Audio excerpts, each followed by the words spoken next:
Hello and welcome to another edition of Business Weekly on City TV. I am Pius Amihere Eduku. Coming up in this edition, we'll be telling you some highlights from the Investment Opportunities Forum as part of this year's City Business Festival, where the GIPC and private sector businesses have outlined modalities to develop investment into the country. Also coming up in this edition, there have been increased calls on the government to set up a new board for the Securities and Exchange Commission as the delay is affecting businesses' operations in the country.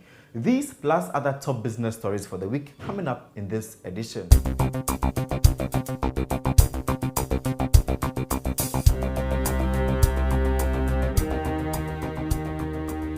We begin from the Investment Opportunities Forum, which was the second of the outdoor events for this year's City Business Festival, and the focus was to reposition Ghana as an attractive investment destination across Africa and even in relation to the rest of the world. Speaking at the event, the CEO of the GIPC, Mr. Geoffrey Grant, outlined some new plans by this outfit to ensure that businesses are able to register their operations with ease and also make local businesses competitive in relation to their foreign counterpart.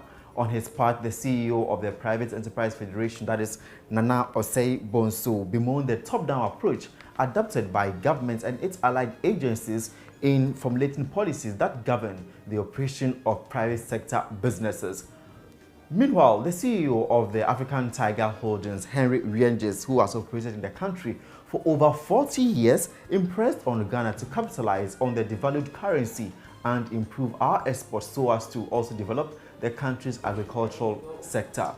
Well, there have been mixed reactions from businesses in relation to the outcome of the Investment Opportunities Forum. For instance, the Ghana Union of Traders Association, GUTA, has impressed on the GIPC to come clear on position that it is going to allow foreigners into the retail sector. The CEO of the center, Geoffrey Grant, has suggested that the local businesses have confined the small business operations, which inhibits their expansion.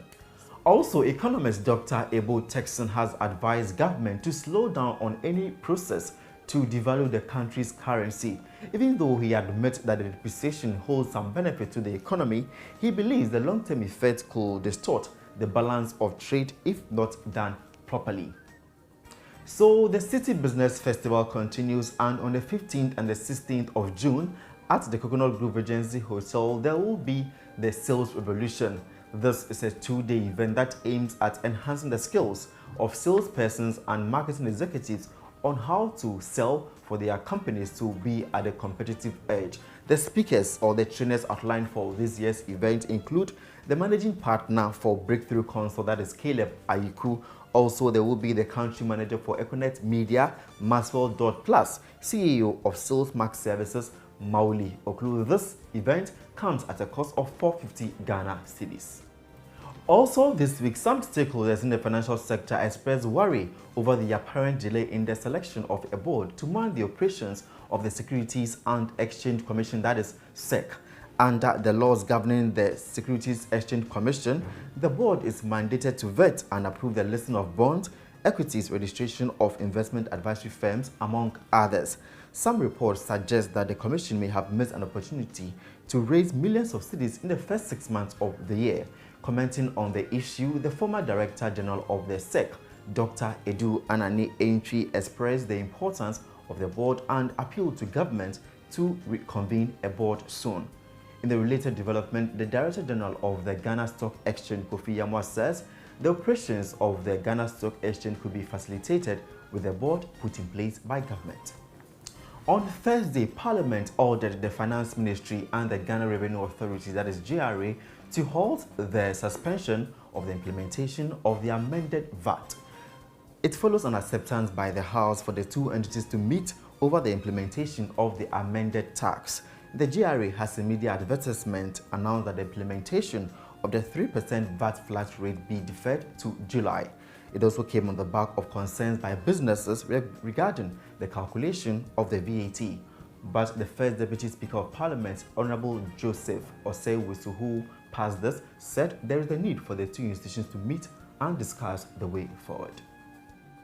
To the cocoa industry, where the Ghana Cocoa Board has announced that it will supply about 30,000 metric tons of cocoa to the cocoa processing company.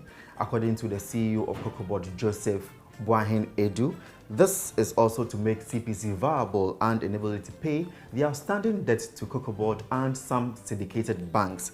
Currently, the CPC is indebted to the Ghana Cocoa Board to the tune of about $50 million plus an extra $20 million owed some syndicated banks whom it contracted for loans.